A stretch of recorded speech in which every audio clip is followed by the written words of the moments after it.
오늘은 성령 강림 주일로 허락하신 말씀의 제목은 함께 하시는 성령입니다. 세계 2차 대전을 일으킨 일본은 미국의 핵폭탄 투하로 항복을 하게 됩니다. 패배한 일본은 절망감에 빠졌고 특히 핵폭탄이 투하된 나가사키는 대부분의 시민들이 이 방사능으로 인한 고통스러운 삶을 살아가게 되었습니다. 이때 일본인들을 위로한 위대한 그리스도인이 있었습니다. 나가사키 대학병원에서 방사선과 교수로 일하던 나가이 다카시 박사입니다. 그의 아름다운 삶을 담은 나가사키의 노래라는 책이 있습니다. 성령으로 충만한 한 사람이 얼마나 많은 사람을 살리는가, 그리고 그에 속한 사회에 선한 영향력을 끼치는가를 보여주는 그러한 말씀들입니다. 나가이 박사는 나가사키에 떨어진 원자 폭탄으로 아내를 잃고 말았습니다. 그리고 자신도 원폭 피해로 인해서 백혈병으로 고통을 당하고 있었습니다. 그러면서도 폐허가 된 나가사키를 재건하고 방사능 환자들을 치료하는 일에 혼신의 힘을 다하였습니다. 나가이 박사는 가족을 잃고 인생을 포기하려는 수많은 시민들, 불치병으로 자포자기의 상태에 빠진 사람들에게 희망을 주며 삶의 의미를 갖게 해주는 일을 감당하였던 것입니다. 계속 집필 활동을 하면서 찾아오는 많은 사람들에게 위로를 건넸습니다. 그는 자신의 죽음을 예상하고 그의 자녀들에게 쓴 글이 바로 이런 글입니다. 너희들은 고아가 될 것이다. 앞으로 외롭고 험한 길을 걸어가야 한다. 하지만 너희들의 길은 하나님께서 택하신 길이다. 그 길을 하나님의 섭리로 받아들이고 하나님의 영광을 위해 어떻게 걸어갈 것인지를 하나님께 항상 기도로 물어보아야 한다. 나가이 다카시 박사는 성령의 능력으로 살아가는 그리스도인의 모습을 우리에게 보여주고 있습니다. 오늘 우리가 봉독한 본문은 예수님께서 두려워하고 있는 제자들에게 성령을 보내주시겠다라고 약속하신 말씀입니다. 16절에 말씀합니다. 내가 아버지께 구하겠으니 그가 또 다른 보혜사를 너희에게 주사 영원토록 너희와 함께 있게 하리니. 여기에 보혜사라는 말은 헬라어로 곁에서 부른다라는 의미입니다. 즉 우리의 동반자로서 하나님의 곁으로 부르시는 영이라는 겁니다. 우리를 지켜주시고 우리를 도와주시고 우리를 가르쳐주시고 우리에게 은혜를 주시려고 곁에서 우리를 부르시는 영입니다. 그리고 이어서 18절에 고아와 같이 버려두지 아니하고 너희에게로 오리라. 다시 약속하시는 말씀입니다. 인생 가운데 실패하지 않는 신앙생활의 계획을 세우셨다면, 그리고 그 계획이 온전히 이루어지기를 원하신다면 반드시 성령을 동반자로 세워야 됩니다. 왜냐하면 하나님께서 역사하실 때 성공적인 삶이 가능하기 때문인 것입니다. 우리가 익히 잘 아는 요한 웨슬레가 받은 성령은 볼 수도 증명할 수도 없습니다. 그러나 분명한 것은 성령의 임재를 통하여 그의 생애가 변화되었다는 것입니다. 성령을 힘입어 크고 많은 일을 했다는 사실입니다. 성령의 힘은 본체이십니다. 성령이 임하시면 삶이 근본적으로 변화되며 많은 일들을 하게 하시는 것입니다.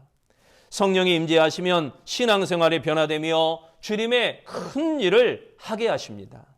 오늘 성령 강림주의를 통하여 성령의 역사를 힘입는 아름다운 성도들이 되시기를 바랍니다.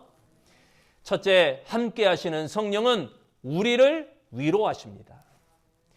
뉴욕의 그랜드 센트럴의 역에 한쪽 눈이 실명된 흑인 운반부가 있었습니다. 짐을 실어 나르는 운반부, 우리나라 말로 하면 지게꾼이죠. 그는 어려움을 기도로 이겨나가는 신실한 신앙의 사람이었습니다. 어느 날 병약한 노파가 걸어오는 것을 보고 대합실로 그를 인도했습니다. 근심에 쌓인 노파를 보고 어떻게 위로할까 생각하며 이렇게 말을 건넵니다. 할머니, 모자가 잘 어울립니다. 입고 계신 옷도 참 아름답습니다. 노파는 아주 좋아했습니다. 그런데 왜 근신음스러운 얼굴을 하고 계십니까? 늘 몸이 아프기 때문입니다. 흑인 음반부는 자신에게 어려운 일이 있을 때마다 하나님께서 도와주셨다는 일들을 이야기해 주었습니다. 지금도 장애를 가지고 힘들게 일을 하지만 하나님의 도우심으로 인하여 기쁘게 살고 있다며 그 노파에게 예수 그리스도를 전하였습니다. 할머니는 조심스럽게 물었습니다. 아플 때 기도하면 아프지 않습니까? 그렇습니다. 아플 때마다 기도하세요. 그러면 새로운 경험을 하게 될 것입니다. 그리고 2년이라는 세월이 지났습니다. 여느 때와 같이 흑인 운반부는 열심히 물건을 다루고 있는데 자신을 찾는 군의 방송이 들렸습니다.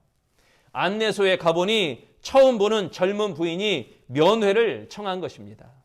그 부인은 2년 전에 만났던 병든 노파의 딸이었습니다. 딸은 감격에 찬 모습으로 이렇게 말합니다. 제 어머니께서 세상을 떠나시던 날 당신에게 전하라는 유언이 있었습니다. 2년 전에 당신의 말을 듣고 어머니는 아프고 괴로울 때마다 기도하며 사시다가 하나님께로 가셨습니다. 당신에게 고마움을 전하라고 하셨기에 일부러 찾아와 말씀드립니다. 그저 감사할 뿐입니다. 여러분, 성령은 어떤 경우에라도 위로자가 되어주시는 줄로 믿습니다. 낙심하는 우리를 위로하십니다. 그리고 우리 곁에 속삭이며 위로해 주십니다.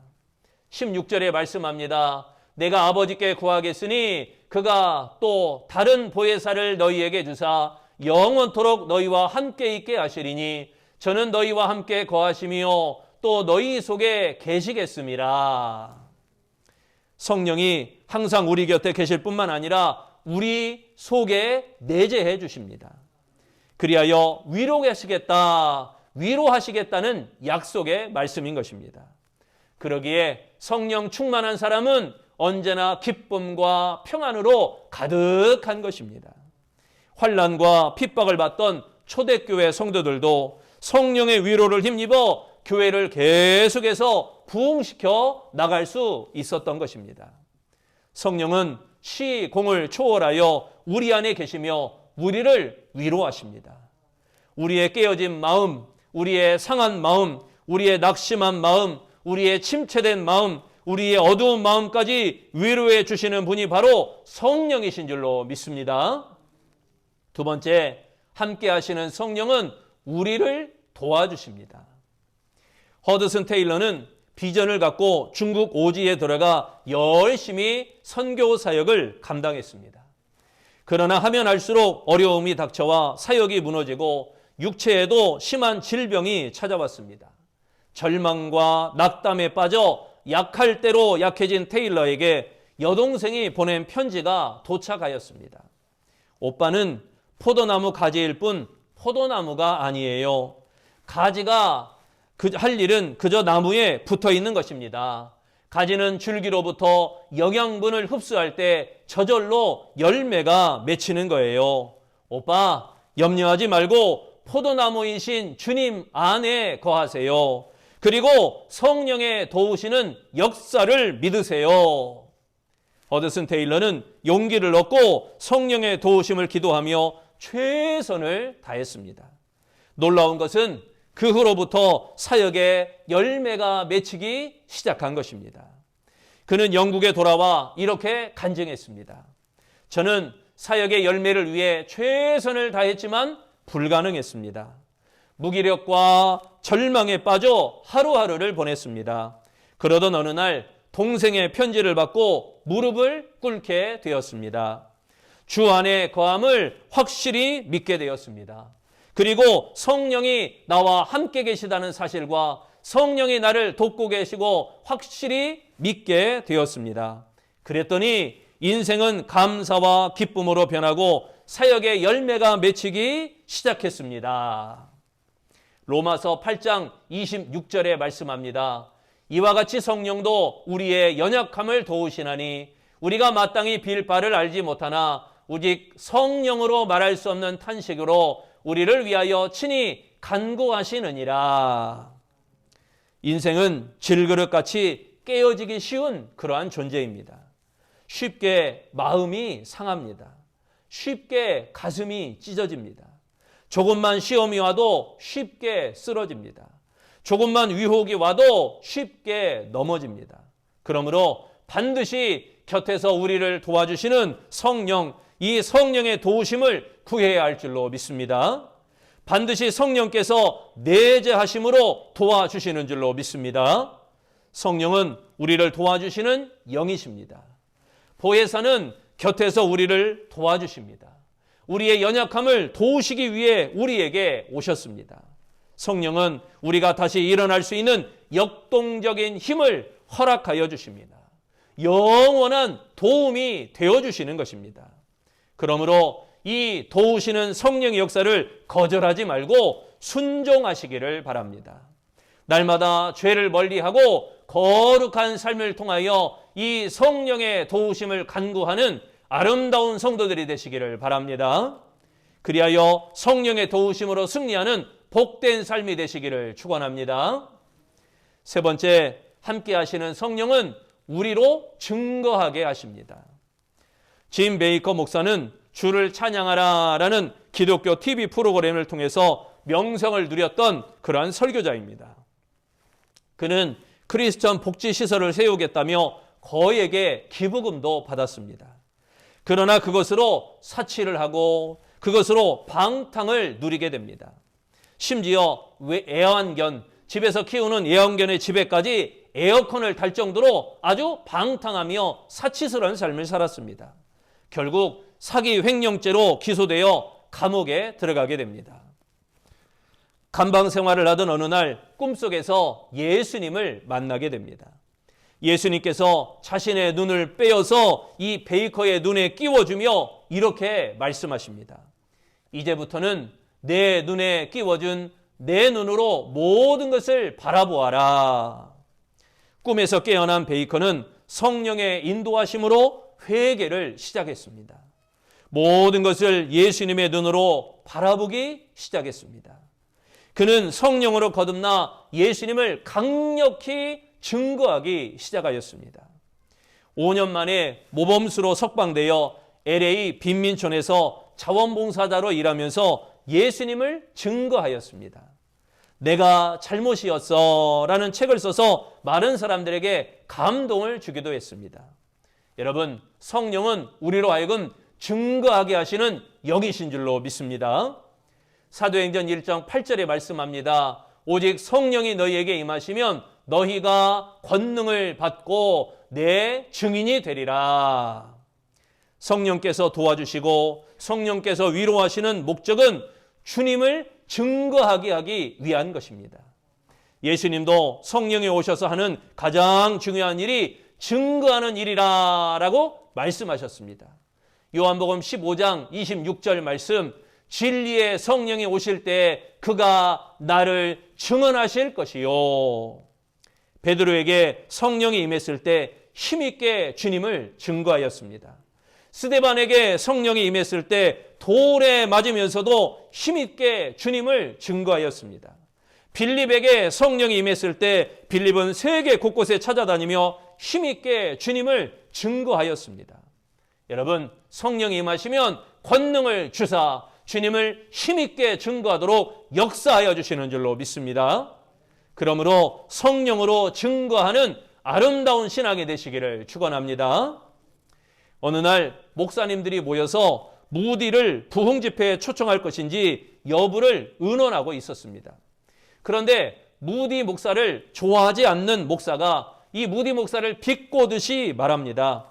아니, 무디가 성령의 독점권이라도 갖고 있답니까? 그러자 다른 목사가 이렇게 말을 했다고 합니다. 그게 아니라 성령께서 무디에 대하여 독점권을 가지고 계십니다.